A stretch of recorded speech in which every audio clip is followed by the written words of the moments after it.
very cold. It's like, not that I'm complaining. Really, like we have air conditioning. Oh, it's not like the old days where I had to sit here and sweat, butts off. Just figured.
Good morning.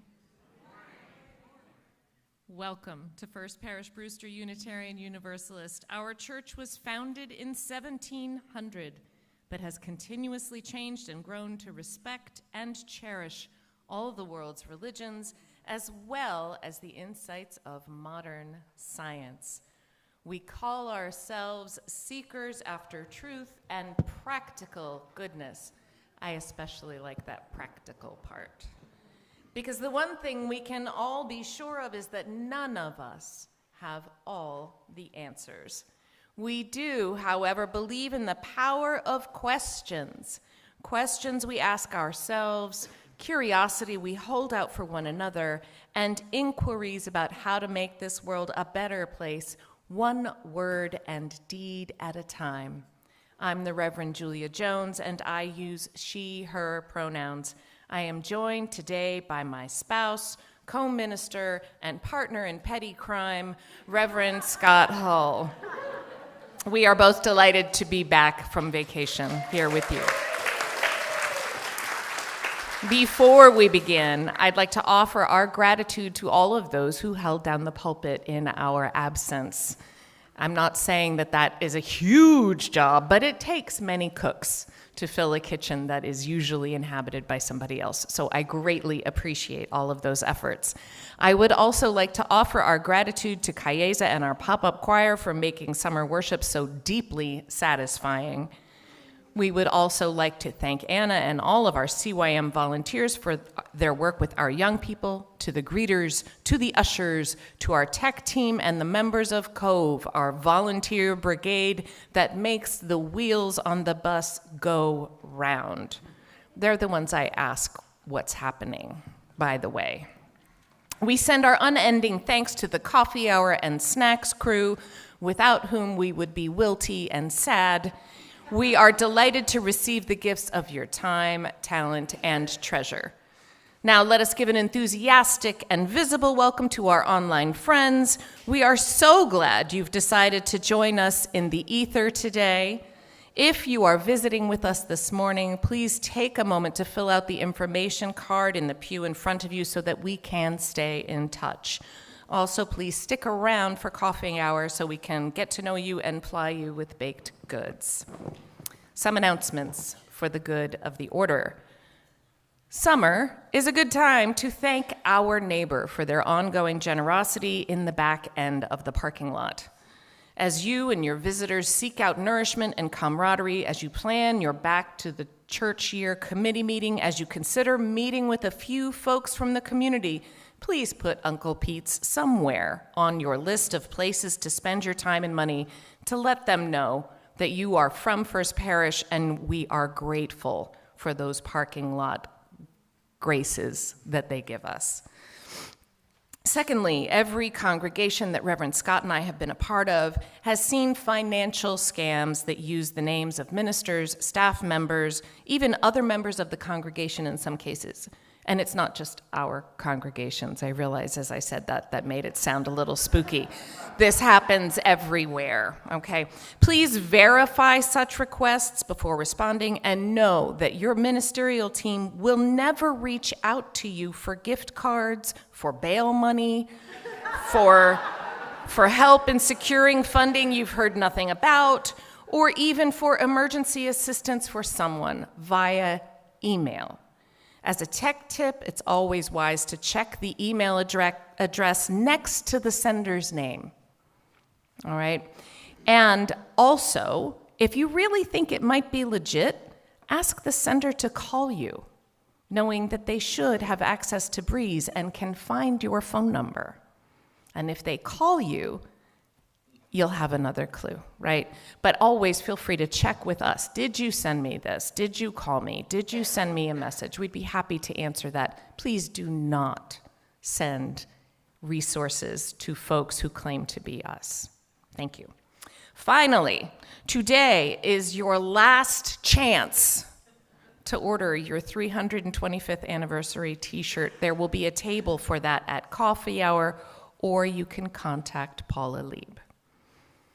All of that, even coffee hour, is in the future. Won't you join me in the present by taking a deep breath in and letting it go.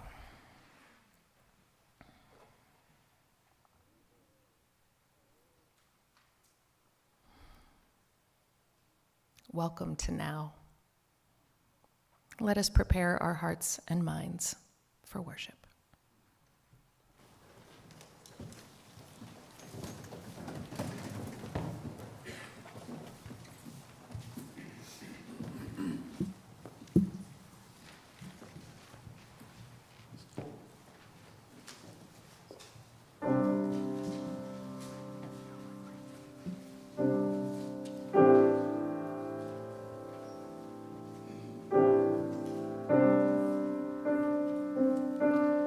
Things happen in our own lives and in the world around us that bring disappointment, sadness, and loss. May we open to loss and find comfort in coming back to our breath.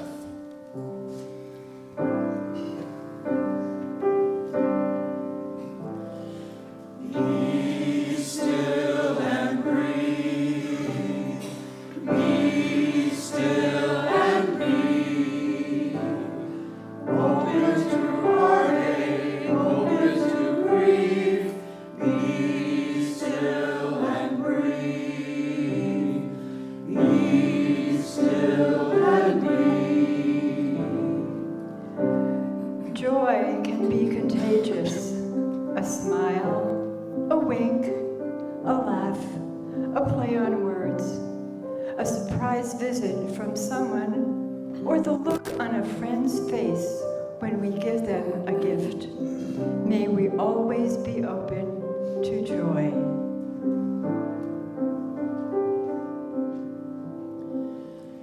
Be still and breathe. Be still and be. Open to gladness, open to joy. Be still and breathe. Be still and be.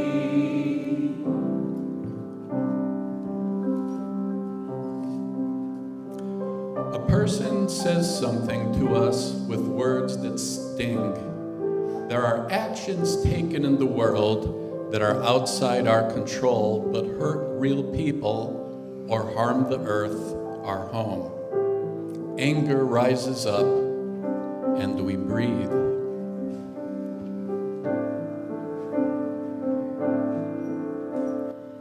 Be still and breathe. Be still and be.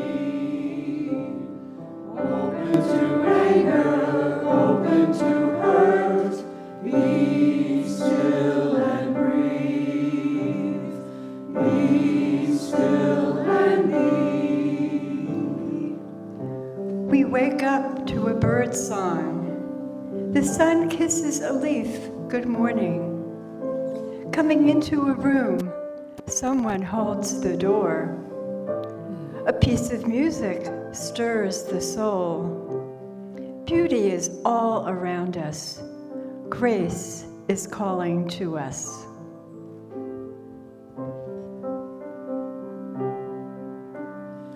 Be still and breathe. Be still and be. Open to beauty, open to grace. Be still and breathe. Be still and be. Who are you? Who am I? Being together in community allows us to see the depth and breadth of who we really are. Open to you, open to me. Be still and breathe. Be still and breathe. Be still and be. Open to you, open to me. Be still and breathe. Be still and be.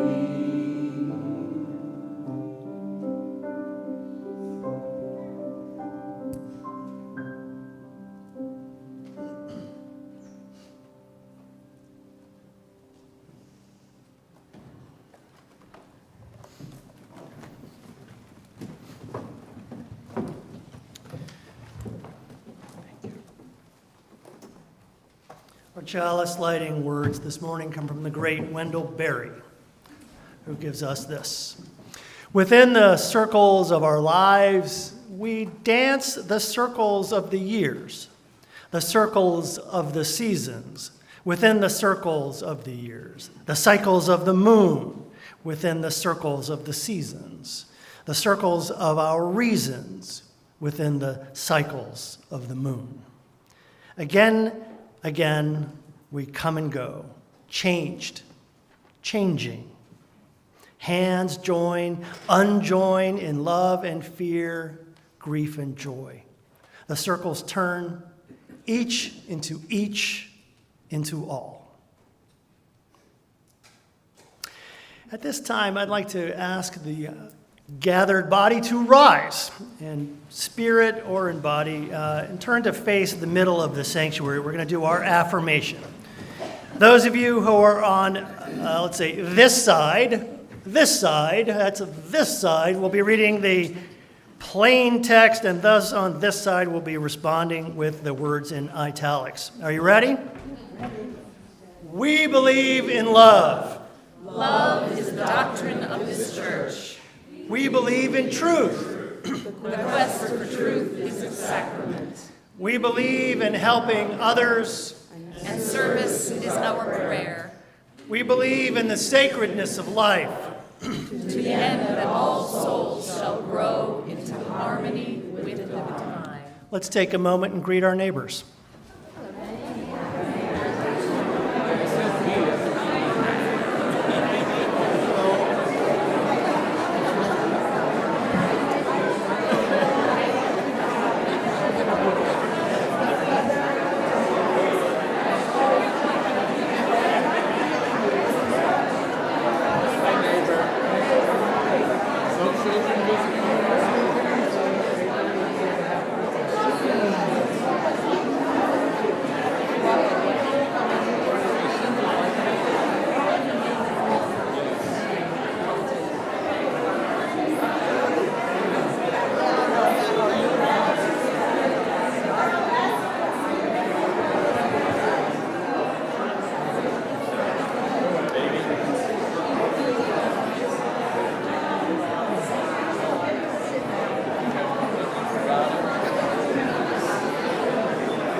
All right, that wasn't just a ploy to have you stop talking. It actually comes, although it did work. That comes at the end of a little ditty, a little song that you're now going to learn. Please rise in body or spirit, and we'll teach you this to you. No clapping until we start doing that sort of thing. Okay, so after me. When you need healing, I'll be your light. When you need healing, I'll be your light. When you need comfort, I'll be your light. When you need comfort, I'll be your light. When you need joy, I will sing. When you need joy, I will sing. Sing a song of joy. Sing a song of joy. When you need healing, I will be your light. When you need healing, I will be your light. When you need comfort, I will be your light. When you need comfort, I will be your light. When you need joy, I will sing. When you need joy, I will sing. Sing a song of joy.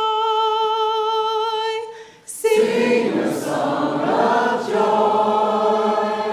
Sing a song of joy.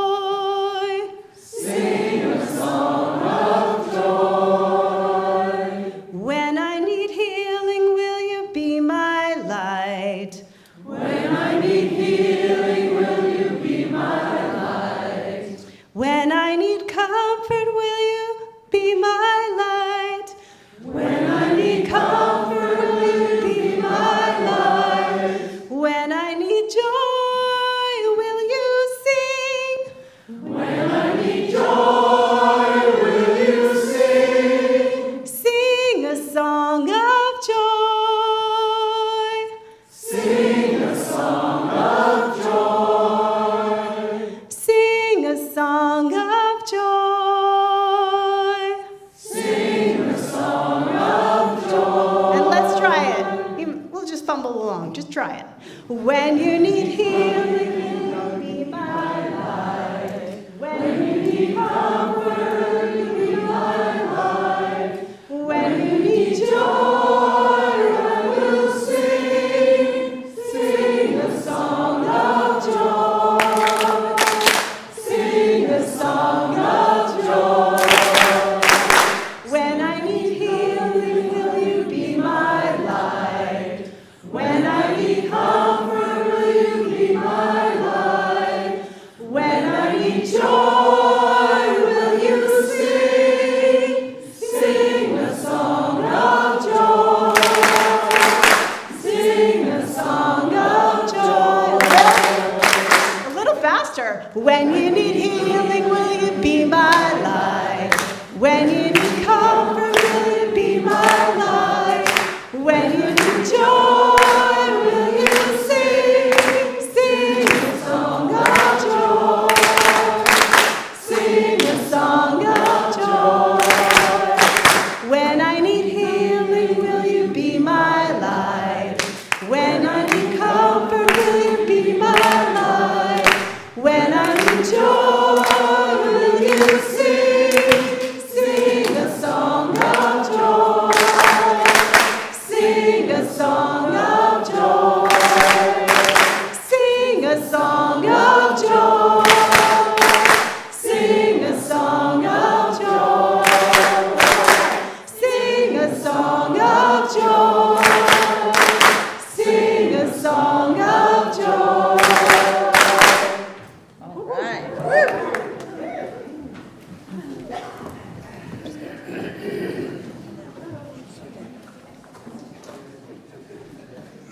A special moment for the young and the young at heart, which I know includes like all of you. Look at that. So I have a question for you this morning. What is your favorite animal? And you could just say it. Nice, nice. Oh, hedgehog. Dogs are my favorite, but that's because I can have them, and that feels a little wrong, right? But my second favorite is elephants. I just love them. I don't know why. I don't know if it's because they move slowly. I don't know if it's because they're so big.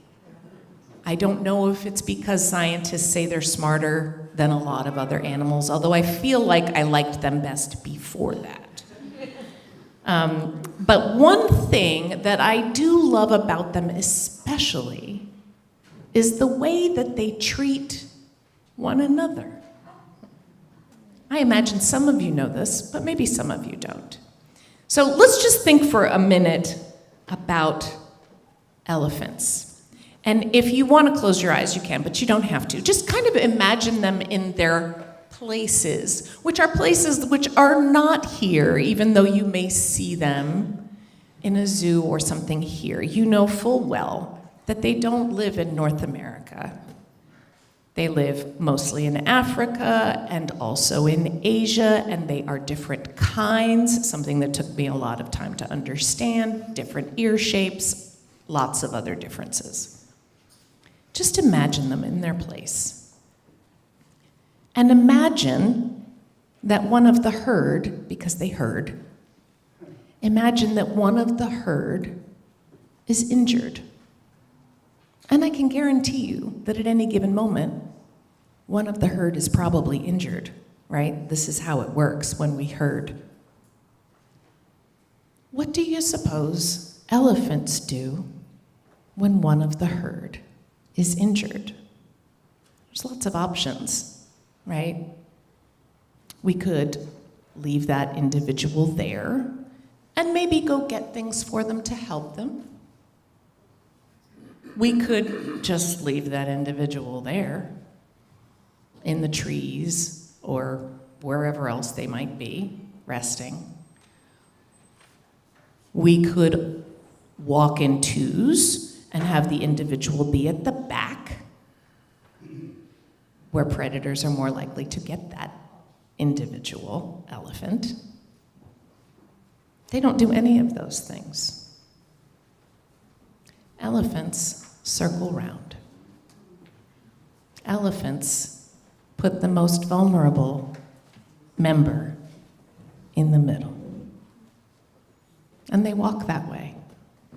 And if that individual elephant is to stay in the middle, they're also going to have to adjust their pace, aren't they?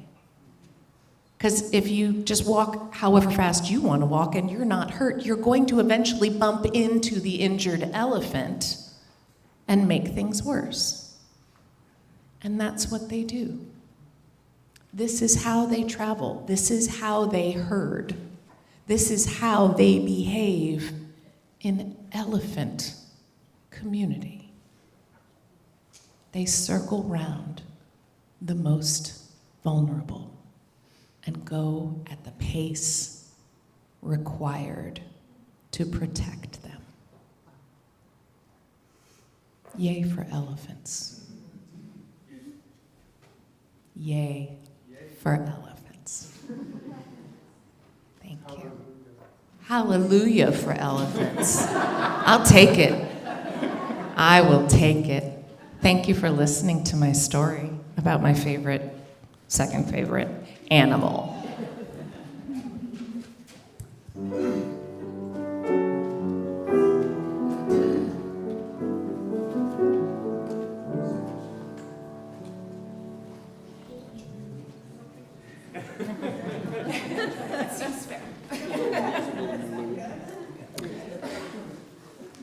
Today's split plate is offered up for Health Imperatives, which has grown into an organization with 7 locations, one of which is in Hyannis, focusing on improving the health and well-being of low-income and vulnerable individuals in southern Massachusetts.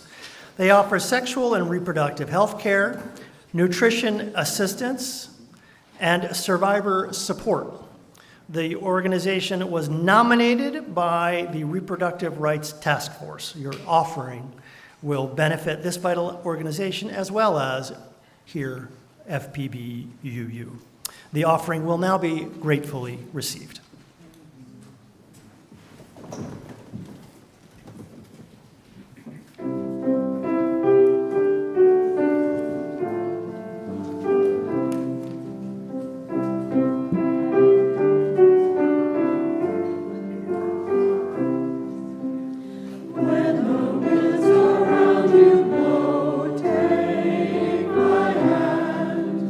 When the raging waters flow, I'll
Beloved companions, breathe deep the breath of life.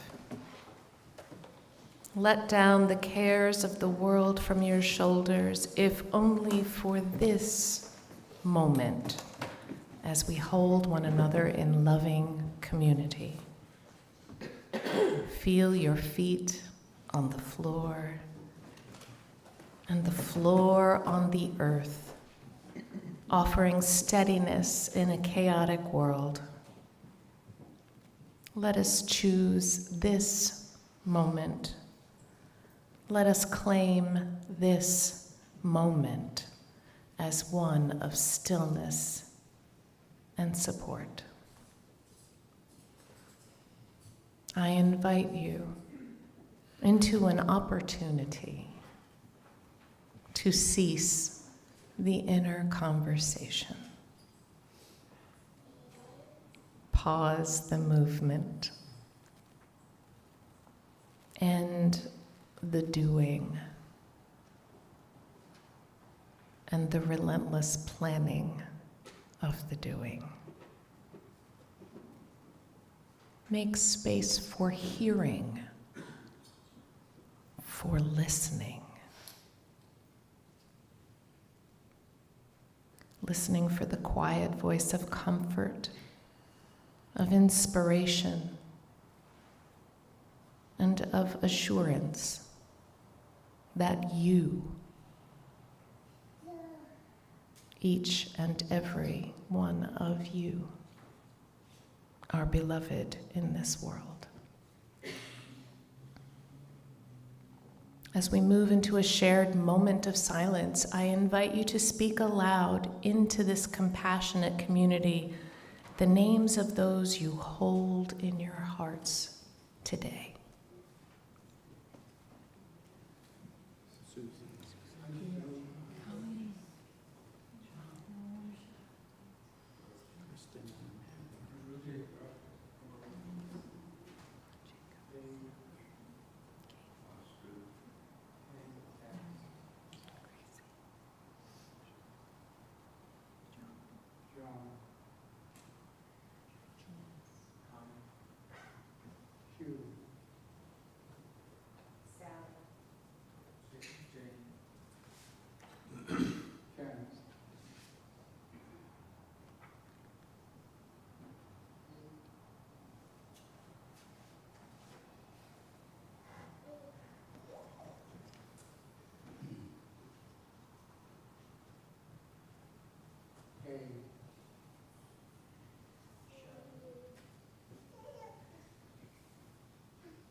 My reading this morning is an excerpt from the book More Together Than Alone by Mark Nepo. He writes,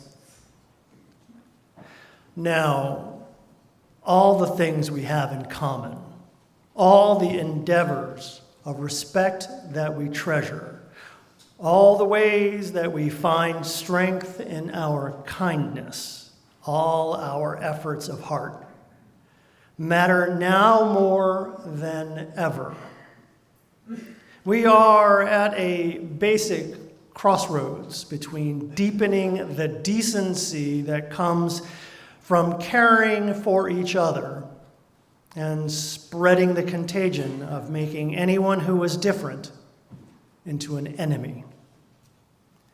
And as history has shown through crusades, genocides, and world wars, if we don't recognize ourselves in each other, we will consume each other.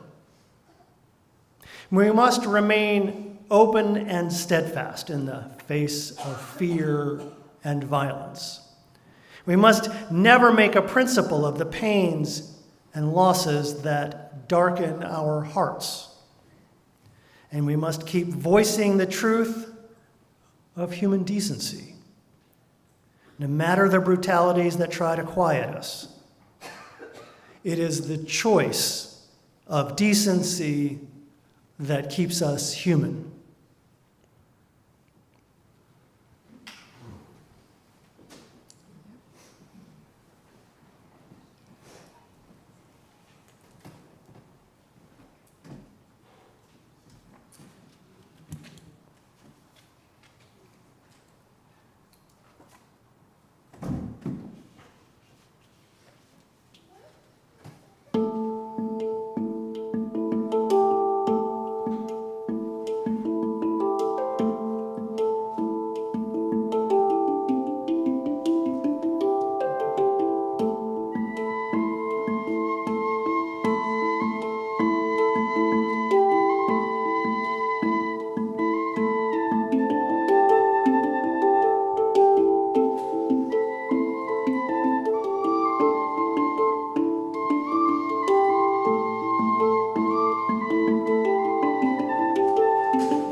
Yay.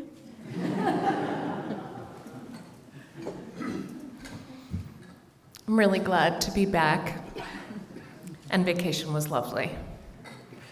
For our last week of combined vacation and study leave, our intrepid band of 4 traversed Massachusetts and most of the state of New York to the Chautauqua Institute. Some of you may have heard me talk about it before, and others may have questions, but my favorite too long don't read explanation of Chautauqua at the moment is that it's kind of like summer camp for NPR listeners. In case you're wondering, that's pretty great. While there, I had the privilege of hearing from Micah Hendler, who is the founder and artistic director of the Jerusalem Youth Chorus. The Jerusalem Youth Chorus is made up of young people from both East and West Jerusalem, and therefore includes both Palestinians and Israelis. Hendler's mission is to generate experience and conversation across cultural divides, even now. He acknowledges that his work likely can apply to a variety of spaces in our increasingly polarized world. He has the evidence, the proof in coral pudding, as it were, that such progress is possible. So that's my first good news of today. It is possible. Hendler began his talk by sharing two quotes that he sees as emblematic of the work of humanity. The first is from 13th century Persian mystic and poet Jalal ad-Din Muhammad Rumi. Out beyond ideas of wrongdoing and right-doing, there is a field. I'll meet you there. When the soul lies down in that grass, the world is too full to talk about. Ideas, language, even the phrase each other doesn't make sense. The second quote is from Night by Romanian-born American author and Holocaust survivor Elie Wiesel. We must take sides. Neutrality helps the oppressor, never the victim. Silence encourages the tormentor, never the tormented. Sometimes we must interfere. When human lives are endangered, when human dignity is in jeopardy, national borders and sensitivities become irrelevant. Wherever men and women are persecuted because of their race, religion, or political views, that place must, at that moment, become the center of the universe. These two quotes, contradictory and not. The complexity that they pose has traveled with me through the rest of the week at Chautauqua, back here to Cape Cod. They haunted and consoled me in my own search for meaning, for rightness and goodness as we face our own polarized communities, our own fractured culture, our own politics of violence and fury. I'm so grateful that someone's put words to the complexity and nuance of what I believe it means to be a Unitarian Universalist, what it means to be a decent human being in this time. We must seek commonality in ways of recognizing our interdependence while being sure to stand strongly against oppression and persecution. It's not always easy to seek commonality with those who seem to favor policies that violate our most fundamental and beloved principles.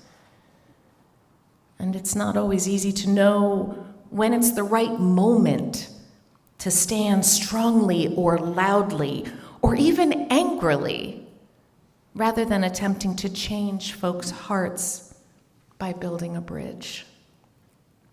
If you're struggling on either end of this assignment by literary masters, living beyond right and wrong or making injustice the center of your personal universe, I want to tell you today that it's not weakness on your part to struggle.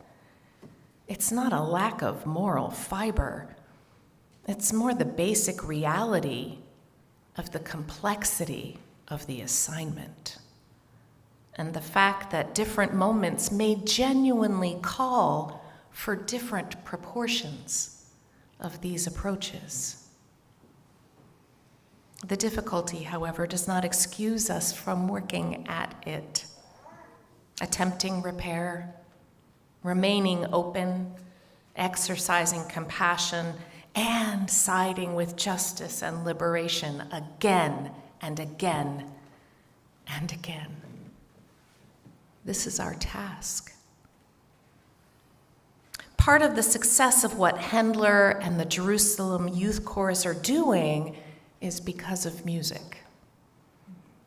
It's the magic of the arts, as demonstrated quite recently, and their ability to touch human hearts in ways that simple words cannot always do. We can be drawn into topics, into realities that we might otherwise avoid, reject, choose to dismiss. The songs that Handler writes, chooses, teaches, co-authors, and records with the members of the Jerusalem Youth Choir give the young singers opportunities to share their realities. They sing about feeling like the other. They sing about disagreeing with their leaders. They sing about heartbreak. They sing about mourning friends and family members they have lost. They sing about military brutality. They sing about fear. They sing about pain. And they sing in Hebrew, in English, and in Arabic. Because they are members of a choir, they listen to each other. If you've not been a member of a choir, you may know that that's probably job one before even singing. They listen to each other and bless one another with their continued commitment and companionship. They share the reality of their pain and commit to traveling forward together. They share, they listen, they accompany. This is not a new prescription, but I fear it gets lost in our desire, our fairly desperate need to win, to convince, to be, or legitimately make rightness. This commitment to sharing and moving forward together is also found in ancient text. An ancient text that I first heard about at the Chautauqua Institute. And no, they're not sponsoring me, although if they are listening, I am open. A few summers ago, I had the pleasure of hearing a talk by the Rabbi Sharon Brous, who's the founder of the Ikar congregation in Los Angeles and the author of The Amen Effect, Ancient Wisdom to Heal Our Broken Hearts and World. Rabbi Brous explained that while in rabbinical seminary, she stumbled across an ancient text, something I imagine happens kind of regularly in rabbinical seminary. But this one stood out.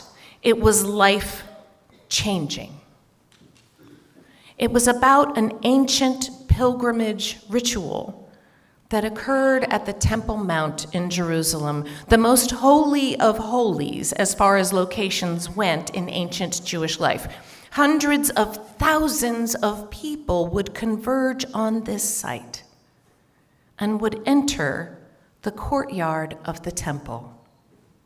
Pilgrims would turn to the right and circle around the temple counterclockwise, eventually exiting near where they stepped into the moving circle.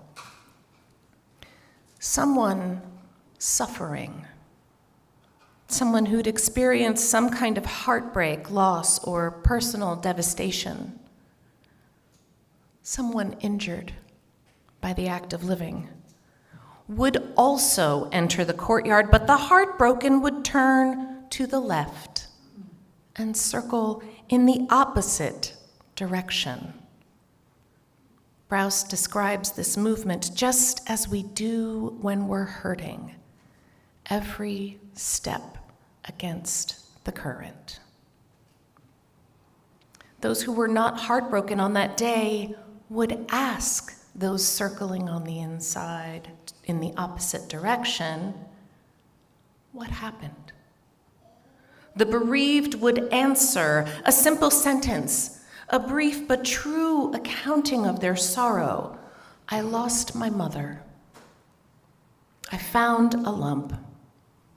My son is sick. I feel so lost. And in response, those circling with the crowd would look the heartbroken in the eyes, not turning away from the discomfort of the revelation of their pain, and reply, may God comfort you. May you be wrapped in the embrace of this community.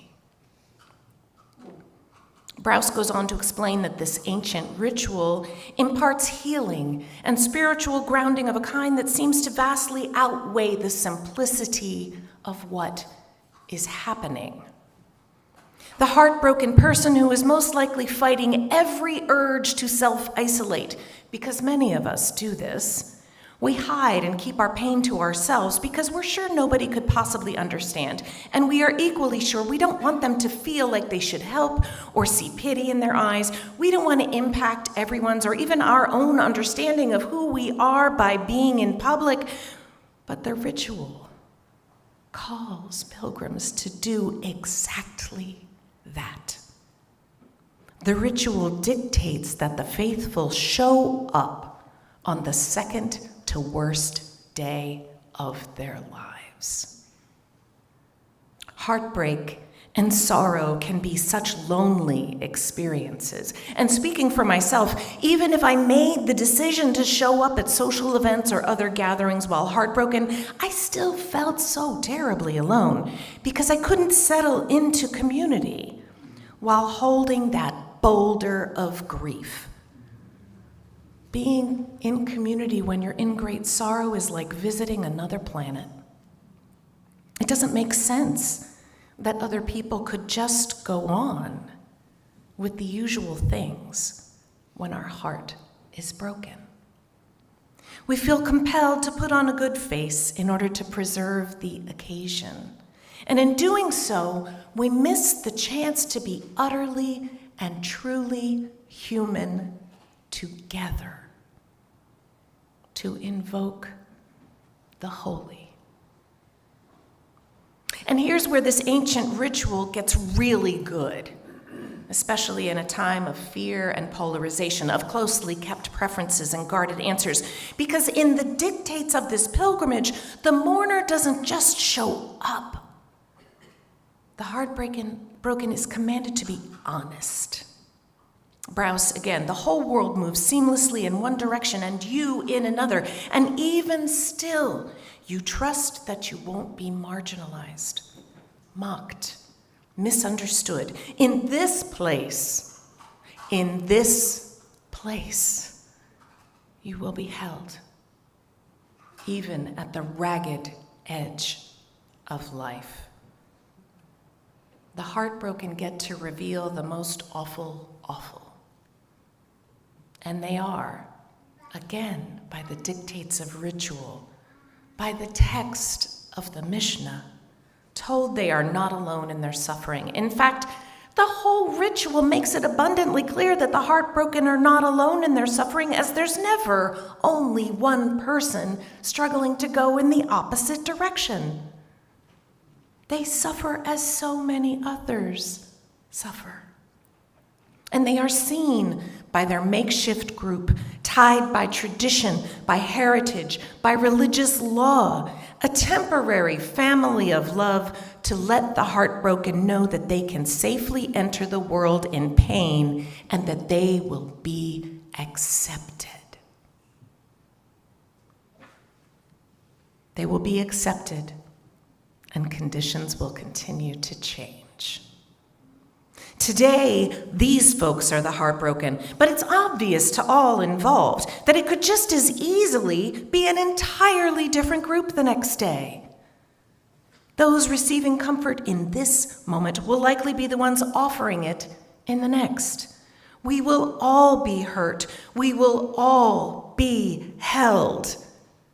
We can all participate in so much as we are willing to just be vulnerable and responsible to one another.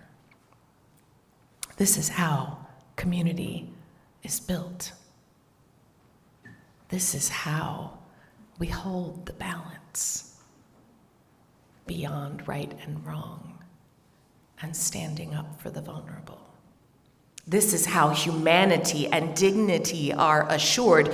This is how bonds are created and strengthened. This is how our interdependence becomes more than a material function of capitalism and survival. This is how the holy is made real and the real is made sacred. Because when we create a place, a time, a culture where the wounded feel safe enough and feel compelled by our shared culture to show up honestly, and the well feels secure enough to offer what they have in their hearts, we can stop being so afraid. And we can learn to move in authentic belonging and love. Yeah. We can gather and we can learn to forgive one another for the harm we've caused because we see ourselves in one another. And we know that we may walk the path of those in sorrow tomorrow. We can learn to atone, to make amends, because we trust that when we reveal that we have made mistakes, that we have caused harm, our efforts will be seen. The isolation of shame made obsolete by showing up and community care. We can be ourselves in a sea of humanity because we can trust that this heartbreak too shall pass. And someone on this magical and strangely abundant earth is praying for our comfort and healing. In this time of conflict in the world and in our neighborhoods, in this time of physical and emotional cataclysm, there is so much to grieve. There is so much pain just below the surface. To reach the beloved community that holds love in the center, we must work to reach the day when we can gather without fear of being honest and authentic. We must practice this balanced embrace between the field beyond right and wrong and our cries for justice. We must learn to show up when things are hard and trust this place, our chosen kin, our pachyderm family, to surround us, to comfort that hurt, and to keep moving, to help us remember that we can and will go on, that we are seen, and that we are never alone. Amen. Let's take our teal hymnals and turn to 1012, 1012. When I am frightened, please rise in body or spirit.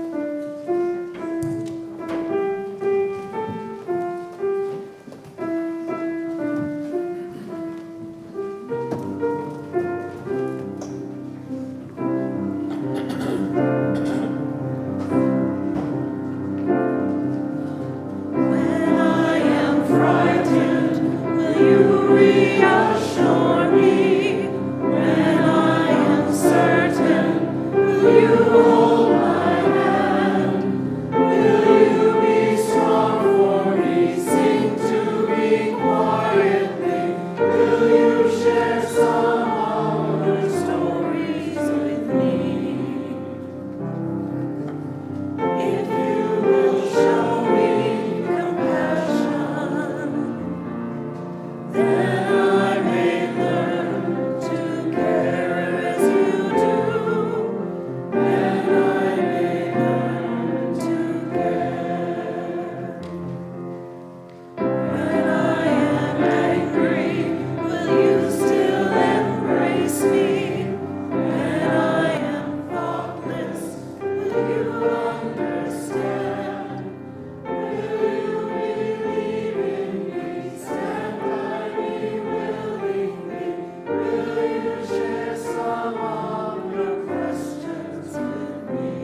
Remain standing one moment.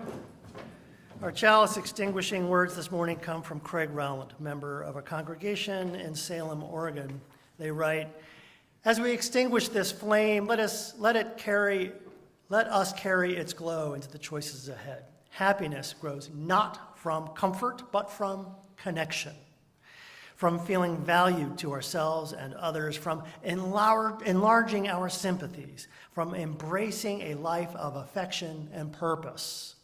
So let this meeting not end in exhaustion, but in quiet triumph, the kind that comes from showing up, from listening deeply, from shaping the world, however slightly, with compassion and intent.